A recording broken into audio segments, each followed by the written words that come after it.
আসসালামু আলাইকুম বন্ধুরা, কেমন আছেন সবাই? আশা করি আল্লাহর রহমতে সবাই ভালো আছেন। প্রাথমিকের শিক্ষক নিয়োগ এ পর্যন্ত আবেদন সংখ্যা কত এবং ভবিষ্যতে আবেদন সংখ্যা কত হতে পারে, এছাড়াও বড় একটা গুড নিউজ তো আপনাদের জন্য থাকছে এই ভিডিওতে। আশা করি পুরো তথ্যটি দেখে বিষয়টা ক্লিয়ার হবেন। আর আপনি যদি এই চ্যানেলে নতুন হয়ে থাকেন তাহলে চ্যানেলটি সাবস্ক্রাইব করে পাশে থাকা বেল বাটনটি বাজিয়ে রাখবেন। এতে প্রাথমিক শিক্ষক নিয়োগের যত ধরনের আপডেট আসে সেগুলো আপনাদের সামনে উপস্থাপন করব ইনশাল্লাহ। তো আজ যে তথ্যটি আপনাদেরকে জানাতে যাচ্ছি, তো আশা করি এই তথ্যটি দেখে আপনাদের যেভাবে পড়াশোনা করছিলেন এই পড়াশোনাটা আরও গতি বেড়ে যাবে। সরকারি প্রাথমিক বিদ্যালয়ে শিক্ষক নিয়োগে গত 2 সপ্তাহে 4 লক্ষাধিক আবেদন জমা পড়েছে।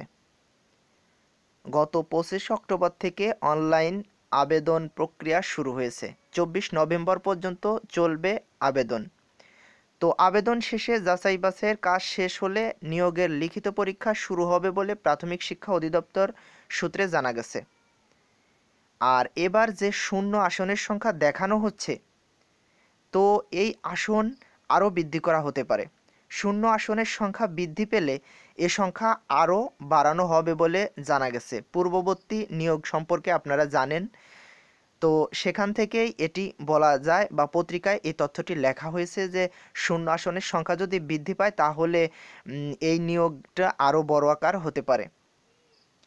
শুক্রবার পর্যন্ত 3,80,000 আবেদন জমা পড়েছে। আজ শনিবার এ সংখ্যা আরও বৃদ্ধি পেয়েছে। তবে ডিপির সূত্রে এক কর্মকর্তা জানান, শনিবার বিকেল পর্যন্ত 4 লক্ষাধিক অনলাইনে আবেদন জমা হয়েছে। আগামী 24 নভেম্বর পর্যন্ত প্রায় 15 লাখের বেশি আবেদন আসতে পারে। শেষের 2 সপ্তাহে বেশি আবেদন হতে পারে। আবেদন শেষে পরবর্তী 3 মাসের মধ্যে নিয়োগের লিখিত পরীক্ষা শুরুর প্রস্তুতি নেওয়া হচ্ছে বলে তিনি জানান। তো আশা করি এই সংক্ষিপ্ত তথ্যটি আপনাদের ভালো লেগেছে। শূন্য আসনের সংখ্যা হয়তোবা বৃদ্ধি পেতে পারে। তো ভালো থাকুন, সুস্থ থাকুন। আল্লাহ হাফেজ।